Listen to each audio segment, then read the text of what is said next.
नमस्कार दोस्तों, स्वागत है आपका अपने यूट्यूब चैनल साहित्य के पंचरत्न पर। मित्रों, मैं सम्राट एक बार फिर से उपस्थित हूँ राम की शक्ति पूजा के तीसरे भाग को लेकर के, जिसे लिखा है सूर्यकांत त्रिपाठी निराला जी ने। तो मित्रों, अभी तक हम बात कर चुके थे कि किस तरह से जो है रावण के साथ शक्ति जो है और रावण का पलड़ा भारी हो रहा है और राम उसी चिंता को लेकर के बैठे हुए थे और पूरी वानर सेना और जितने उनके मंत्रीगण हैं, जितने सेनापति हैं, सब वहाँ पर बैठे हुए थे और राम विचार विमर्श ही कर रहे थे। और उन्हें उसी समय सीता की याद आई कि किस तरह से वो उनसे पहली बार मिले थे और उसी समय लगभग उनको सीता को सोचते हुए ही जो है शक्ति का उन्हें एक संदेश हुआ कि हाँ, मैं जो है रावण की तरफ खड़ी हुई हूँ, इसीलिए तुम्हारे सारे बाण जो है निष्प्रभावी हो रहे हैं। और शक्ति जो है हनुमान को भी उपदेश देती हैं कि जो है तुम बिना अपनी स्वामी की आज्ञा के बिना कुछ मत करना, नहीं तो पता है कि तुम बचपन में जो है सूर्य तक निकल गए थे। और आगे चल के फिर हमने देखा कि विभीषण जो है अब प्रभु श्री राम को समझा रहे हैं कि जो है आपके पास बहुत सारे योद्धा, आपके सारे योद्धा सुरक्षित हैं, बल्कि रावण के सारे योद्धा मारे जा चुके हैं और केवल अकेला रावण बचा है। युद्धभूमि में मेघनाद जैसे बलशाली को पराजित करने वाले सुमित्रा नंदन पंत लक्ष्मण भी जीवित हैं अभी, सब भी हैं, सुग्रीव हैं, जामवान हैं। तो ऐसे ही जितने भी सारे योद्धा हैं वो सब जो है जीवित थे। तो जो है विभीषण प्रभु श्री राम को समझाते हुए आगे क्या कह रहे हैं कि कितना श्रम हुआ व्यर्थ, आया जब मिलन समय, तुम खींच रहे हो हस्त जानकी से निर्दय, राम रावण लंपट खल कल्म गताचार, जिसने हित कहते किया मुझे पाद प्रहार, बैठा उपवन में देगा दुख सीता को फिर, कहता रावण की जय कथा परिषद दल से घिर, सुनता वसंत में उपवन में कल कूजित पिक, मैं बना किंतु लंका पति धिक राघव धिक धिक। तो कितना श्रम हुआ व्यर्थ से लेकर के अगर रावण धिक धिक तक की अगर पंक्तियों के अर्थ की बात करें कि निराला अपनी कविता राम की शक्ति पूजा की इन पंक्तियों में क्या कहते हैं, तो वो कहते हैं कि जब रावण के सभी योद्धा मारे जा चुके हैं और रावण ही अकेला बचा हुआ है, तब आप पीठ फेर रहे हो, राम को संबोधित करते हुए कहते हैं, समझाते हुए कहते हैं कि इतने दिनों तक जो श्रम लगा उसे व्यर्थ कर रहे हो। जब सीता माता से मिलने का समय नजदीक आ रहा है, तब आप अपना हाथ पीछे खींच रहे हो। वह रावण तो लंपट पापी है, वह दुष्ट और आचरण विहीन है, जिस रावण का मैं हितोपदेशी हूँ, उसने मुझ पर भरी सभा में पैर से प्रहार किया। ऐसा दुराचारी अनाचारी रावण फिर से उपवन में बैठकर सीता को दुख देगा। विभीषण आगे अपनी चिंता व्यक्त करते हुए कहते हैं कि वो रावण फिर से अपने मंत्रियों की सभा से घिरकर अपने युद्ध की बात सुनाएगा, तो क्या मैं लंकापति ऐसे ही बन जाऊंगा, अर्थात मैं विभीषण लंकापति कैसे बनूंगा, मैं बना किंतु लंकापति धिक राघव धिक धिक। तो अगर इन पंक्तियों में देखा जाए तो भाषा शैली की बात करें तो वर्णात्मक शैली का प्रयोग किया गया है, क्योंकि यहाँ पर जो है विभीषण वर्णन कर रहे हैं। और उसके बाद फिर हम देखते हैं कि आगे की पंक्तियों में कि सभा रही निस्तब्ध राम के स्मित नयन, सभा रही निस्तब्ध राम के स्मित नयन, छोड़ते हुए शीतल प्रकाश देखते विमन। जैसे ओजस्वी शब्दों का जो था प्रभाव, उसने ना इन्हें कुछ चाव ना कोई दुराव, ज्यों हो वे शब्द मात्र मैत्री के समनुरक्ति, पर जहाँ गहन भाव के गहन की नहीं सकती। तो सभा रही निस्तब्ध, अगर यहाँ तक के हम अर्थ पंक्तियों के अर्थ की बात करें तो सारी सभा जो है निस्तब्ध बैठी। तो सभा रही निस्तब्ध से लेकर के ग्रहण की नहीं शक्ति तक की पंक्तियों का अगर हम अर्थ देखें तो यहाँ पर निराला जी बताते हैं कि श्री राम जो पौरुष के धनी थे और मानवता के रक्षक थे, वे रावण से युद्ध करते रहने पर भी किसी निर्णायक स्थिति में नहीं पहुंच पाए, अर्थात न विजय प्राप्त कर पाए और ना ही हार पाए, इसलिए वे दुखी हो जाते हैं। उनका दुख बढ़ जाता है, बढ़ता ही जा रहा है, जिससे उनके सभी मित्रगण और आत्मीय बंधु उन्हें प्रबोधित करने लगे एवं निराशा के अंधकार से मुक्त होने की प्रेरणा देने लगे। विभीषण ने श्री राम को एक सच्चे मित्र के नाते पर्याप्त संबोधित किया, परंतु श्री राम चुपचाप बैठे रहे। विभीषण के प्रबोधन का श्री राम पर कोई प्रभाव नहीं पड़ा, पर ऐसा अवश्य लग रहा था कि विभीषण की बातों का प्रभाव उपस्थित सैनिकों और सेना नायकों पर अवश्य पड़ा। इस स्थिति का वर्णन निराला जी ने इस पद में किया है कि विभीषण की कही गई बातों और उपदेशों को सुनकर सारी सभा ही मौन रही और कोई कुछ नहीं बोला। फिर श्री राम तरल नेत्रों के प्रकाश विकीर्ण से उद्दीपन भाव से सब कुछ देखते रहे, जैसे विभीषण के ओज में शब्दों का उन पर कोई प्रभाव ही नहीं पड़ा हो। तो जो है गहन भाव के ग्रहण को नहीं मिली शक्ति, यहाँ तक का अर्थ रहा। और हम आगे की पंक्तियों में देखें तो कुछ क्षण तक रहकर मौन सहज निज कोमल स्वर, बोले रघुमण मित्रवर विजय होगी ना समर, यह नहीं रहा नरवानर का राक्षस से रण, उतरी पा महाशक्ति रावण से आमंत्रण। तो यहाँ पर श्री राम कह रहे हैं कि विभीषण का लंबा चौड़ा वक्तव्य सुनकर श्री राम जो है अप्रभावित रहे। कुछ समय तक श्री राम शांत रहने के बाद बड़े कोमल और मीठे स्वर में कहते हैं कि विभीषण से बोले कि हे मित्र, युद्ध में हमें अब सफलता नहीं मिलेगी। इसका कारण यह है कि वह जो युद्ध हो रहा है वह मनुष्य या वानरों का राक्षसों से होने वाला युद्ध नहीं है, यह इससे भी कुछ अधिक है। अर्थात श्री राम समझाना चाह रहे हैं कि यदि यह हमारा केवल राक्षसों से युद्ध होता तो हम निश्चित रूप से विजयी होते और युद्ध का निर्णय हो गया होता। श्री राम कह रहे हैं कि रावण द्वारा उपासना के लिए आमंत्रित महाशक्ति रावण की सहायता कर रही हैं। वह युद्ध क्षेत्र में उतर आई हैं। जब अलौकिक शक्तियां ही रावण की पक्षधर बनी हुई हैं तो वह इस युद्ध को हम कैसे जीत सकते हैं।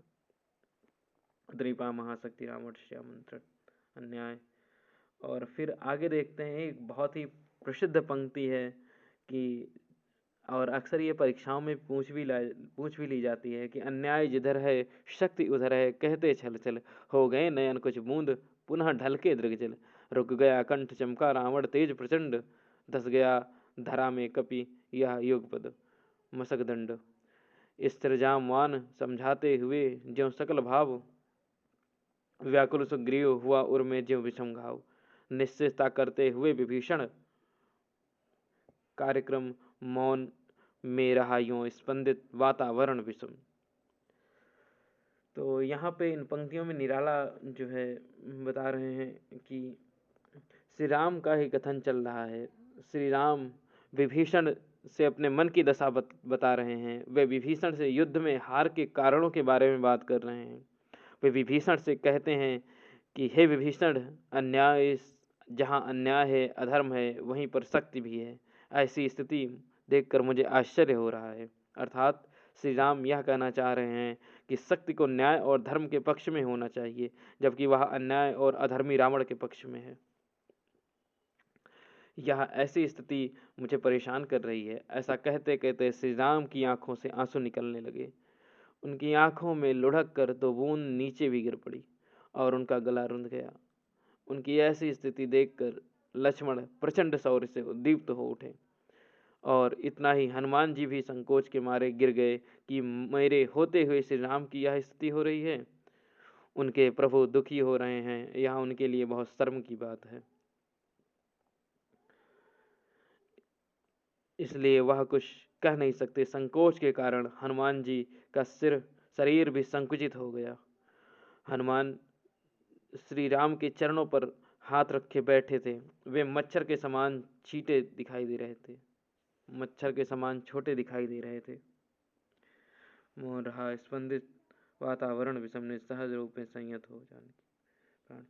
तो आगे हम पंक्तियों पर देखते हैं कि निज सहज रूप से संयत हो जानकी प्राण, बोले आया न समझ में यह दैवी विधान, रावण अधर्मरत भी अपना मैं हुआ ऊपर, यह रहा शक्ति का खेल समर शंकर शंकर शकर शंकर, करता मैं योजित बार बार सर निकर निश्चित हो सकती, जिसने यह संतृष्ट संपूर्ण विजित जो तेजः पुंज सृष्टि की रक्षा का विचार है, जिनमें निहित पतन घातक संस्कृति अपार। तो अगर यहाँ तक कि हम पंक्तियों की बात करें, अर्थ की बात करें, तो कुछ देर यही स्थिति बनी रही। फिर श्री राम अपने संयमित स्वर से बोले कि विधाता की विचित्र लीला है। कुछ भी समझ नहीं आता है कि रावण अन्यायी, अधर्मी व अत्याचारी है, फिर भी शक्ति का परम आत्मीय बना हुआ है, और मैं धर्मनिष्ठ होकर भी पराया बन गया हूँ। यह क्या है और इसमें विधाता की क्या इच्छा है, यह मुझे समझ में नहीं आ रहा। अंत में श्री राम कहते हैं कि शिव शिव, यह क्या हो रहा है। इस बारे में मैं कुछ नहीं कह सकता। श्री राम उपस्थित, और आगे की पंक्तियों पर जो है हम देखते हैं कि क्या है यहाँ पर अर्थ। तो कर्ताई में योजित बार बार शंकर निकर निशित। तो यहाँ पर ये कहते हैं कि श्री राम उपस्थित हुए और समुदाय से अपने मन की बातों को स्पष्ट कर रहे हैं, और विशेषकर विभीषण से श्री राम कह रहे हैं कि मैं बार बार ऐसे बाणों का प्रयोग कर रहा हूँ जिसमें पूरे संसार को भी जीता जा सकता है। इन बाणों में विध्वंसकारी शक्ति है। सतबुद्धि बोध सूक्ष्म मन का विवेक जिनमें है, छात्र धर्म का धृत पूर्णाभिषेक, जो हुए प्रजापतियों से संयमित से रक्षित वे सर हो गए आज रण में श्रीहत खंडित। किंतु मुझे आश्चर्य हो रहा है कि यह बाण युद्ध में प्रभाव रहित होकर टुकड़े टुकड़े हो रहे हैं। यानी कि राम यहाँ पर कहने का प्रयास कर रहे हैं, जिससे मैंने संपूर्ण संसार के बड़े बड़े योद्धाओं को जीत लिया, आज वही बाण जो है या इस तरह से जो है टुकड़े टुकड़े हो जा रहे हैं रावण तक पहुंचते पहुंचते। फिर आगे हम लोग देखते हैं कि देखा है महाशक्ति का रावण को लिए अंक लांछन को ले, जैसे शशांक नभ में अशंक, हत मंत्र पूत सर समृत, करती बार बार निष्फल, होते लक्ष्य पर क्षिप्र बार पर बार।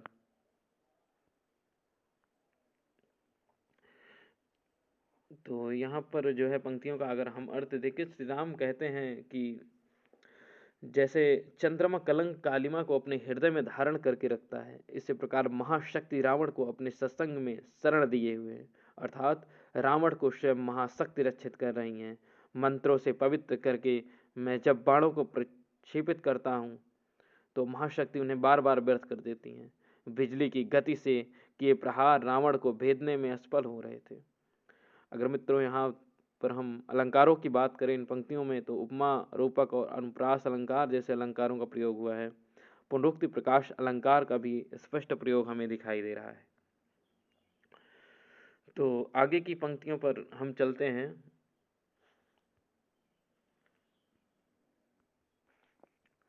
और आगे की पंक्ति पर हम देखते हैं कि विचलित लख कपिदल क्रुद्ध, युद्ध को मैं ज्यों ज्यों झकझक झलकती वहिनी वामा के दृग त्यों त्यों, पश्चात देखते लगी मुझे बंध गए हस्त, फिर खिंचाना धनु मुक्त ज्यों बंधा मैं हुआ त्रस्त।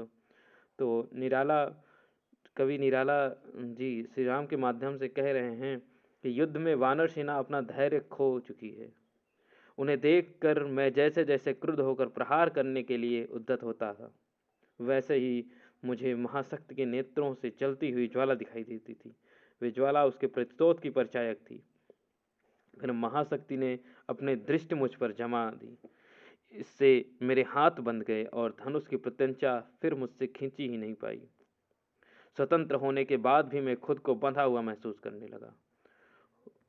कहा हुए भानुकुल भूषण वहां मौन क्षण पर बोले, विश्वस्त कंठ में जामवान रघुवर, विचलित होने का नहीं देखता मैं कारण। हे पुरुष सिंह, तुम भी यह शक्ति धरो करो धारण, आराधन का दृढ़ आराधन से दो उत्तर। इतना कहकर श्री राम क्षण भर के लिए मौन हो गए। श्री राम के मौन हो जाने के बाद जामवंत आत्मविश्वास से भरे शब्दों में राम से कहते हैं कि हे राम, मैं अस्थिर व्याकुल होने का कोई कारण इसमें नहीं देखता हूँ। उसी महाशक्ति का तुम भी ध्यान करो, दृढ़ अर्चन से मां शक्ति को प्रसन्न करो। आराधन का दृढ़ आराधन से दो उत्तर। तो जामवान यहाँ पे राम को समझाते हुए कह रहे हैं। अगर फिर आगे की पंक्ति पर हम देखते हैं कि तुम वरो विजय संयत प्राणों से प्राण पर, रावण अशुद्ध होकर भी यदि कर सका त्रस्त, तो निश्चय तुम हो सिद्ध करोगे उसे ध्वस्त, शक्ति की करे मौलिक कल्पना करो पूजन, छोड़ दो समर जब तक ना सिद्ध हो रघुनंदन।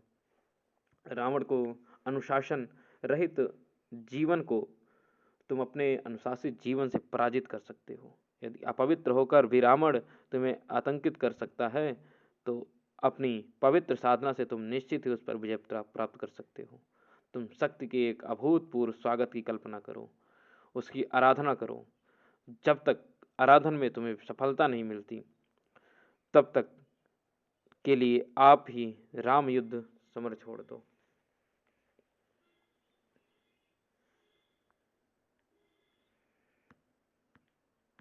आगे कहते हैं कि जो है, तब तक लक्ष्मण है महावाहिनी के नायक, मध्य भाग में अंगद, दक्षिण श्वेत सहायक। मैं भल्ल सैन्य है वाम पार्श्व में हनुमान, नल नील और छोटे कपिगण उनके प्रधान, सुग्रीव विभीषण अन्य यशुपति यथा समय आएंगे, रक्षा हेतु जहाँ भी होगा भय। जामवंत आगे कह रहे हैं कि महाशक्ति की पूजा तक लक्ष्मण महासेना के नायक रहेंगे, जबकि मध्य में अंगद और दक्षिण में श्वेत सहायक एवं मैं यानी कि जामवंत स्वयं को कह रहे हैं, तथा बाएं भाग में हनुमान जी, नल नील और छोटे वानर रहेंगे। इनके प्रधान सुग्रीव विभीषण आदि जब भी भय होगा यथा समय आ जाएंगे। आगे कहते हैं जो है कि खिल गई सभा उत्तम निश्चय, यह भल्लनाथ कह दिया ऋक्ष को मान, राम ने झुका मात, हो गए ध्यान में लीन पुनः करते विचार, सकल तन पुलकित होता बार बार। राम की शक्ति पूजा कविता में अवतरित इस पद में कवि निराला यह प्रतिपादित कर रहे हैं कि श्री राम को जामवंत ने शक्ति की आराधना करने का सुझाव दिया। संपूर्ण सभा के द्वारा यह सुझाव स्वीकार कर लिया गया और स्वयं राम ने भी यह सुझाव स्वीकार कर लिया। श्री राम कहते हैं कि मैं ऐसा ही करूँगा। इस सुझाव से स्वीकार करके जामवंत को सभी कहने लगे कि आपका यह सुझाव बहुत अच्छा है। राम ने भी वयोवृद्ध जामवंत के सामने अपना मस्तक झुका लिया। उसका शरीर बार बार रोमांचित हो रहा था। आगे पंक्तियों में देखते हैं कि कुछ समय अनंतर इंद्रियवर निदित लोचन, खुल गए रहा निष्पलक भाव से मज्जित मन, बोले आवेग रहित स्वर में विश्वास स्थित, मात 10 भुज विश्व ज्योति मैं हूँ आश्रित, हो विद्ध शक्ति से महिषासुर खल मर्दित, ज्ञान रंजन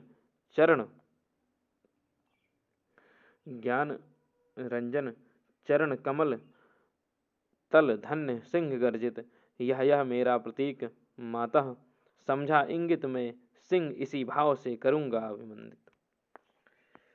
तो अगर यहाँ तक के पंक्तियों के अगर अर्थ की बात करें तो नील कमल से भी सुंदर श्री राम के नेत्र कुछ देर बाद खुलते हैं, परंतु पलके स्थिर हैं और उनका मन वैसे ही किसी ध्यान में डूबा है। श्री राम ने निष्ठा भाव से मन को स्थिर करके कहा कि हे 10 भुजाओं वाली माँ, सारे जगत को आलोकित करने वाली माँ, मैं आप पर ही निर्भर हूँ। आपकी शक्ति से दुष्ट महिषासुर पराभूत हो सका था। आपके चरण कमल के नीचे सिंह गर्जना कर रहा है। हे माँ, इसे सिंह की भांति मैंने भी आपके चरणों में शरण ले ली है। इसी सिंह के रूप में मैं अपने आप पर आपकी शक्ति का अवतरण करना चाहता हूँ। मैं सिंह इसी भाव से करूँगा अभिमंदित। अगर इन पंक्तियों में हम अलंकारों की बात करें तो मित्रों, लुप्तोपमा और श्रेष्ठ अलंकार का चमत्कार हमें यहाँ पर दिखाई पड़ रहा है। मित्रों, यहाँ तक जो है अभी तक हमारी चर्चा हुई आज राम की शक्ति पूजा के भाग 3 की, और अगले वीडियो में हम जो है राम की शक्ति पूजा के चौथे भाग को लेकर उपस्थित होंगे। बहुत से लोगों को अगर ये लग रहा हो कि ये राम की शक्ति पूजा के इतने भागों में लेकर क्यों चला जा रहा है, तो मैं आपसे यही कहूँगा कि ये निराला जी की एक लंबी कविता है और शायद है कि इसे एक दिन में पढ़ पाना, समझ पाना बहुत ही मुश्किल है। इसीलिए आपको इसे जो है छोटे छोटे पार्टों में आपके सामने प्रस्तुत किया जा रहा है, क्योंकि जो है रेने डेकार्ट ने, आप लोगों ने हो सकता है नाम सुना हो, एक पाश्चात्य दार्शनिक थे। तो उन्होंने यही कहा था कि कोई भी समस्या हमारे सामने हो तो हम पहले उसे क्या करेंगे, उसे छोटे छोटे स्टेप में बांट लेंगे, तो वो समस्या जो है छोटी हो जाएगी। और कहीं ना कहीं कि हम एक लंबी दूरी तय करने के लिए अपने जीवन में एक एक कदम, छोटे छोटे कदम बढ़ाते हैं, तब वो लंबी दूरी जाकर तय होती है। कोई हनुमान जैसा नहीं पैदा होता कि एक ही छलांग में लंका पहुंच जाए। तो मित्रों, यहाँ तक जो है हमने देखा राम की शक्ति पूजा के भाग 3 तक, और हम अगले वीडियो में चौथा भाग लेकर उपस्थित होंगे।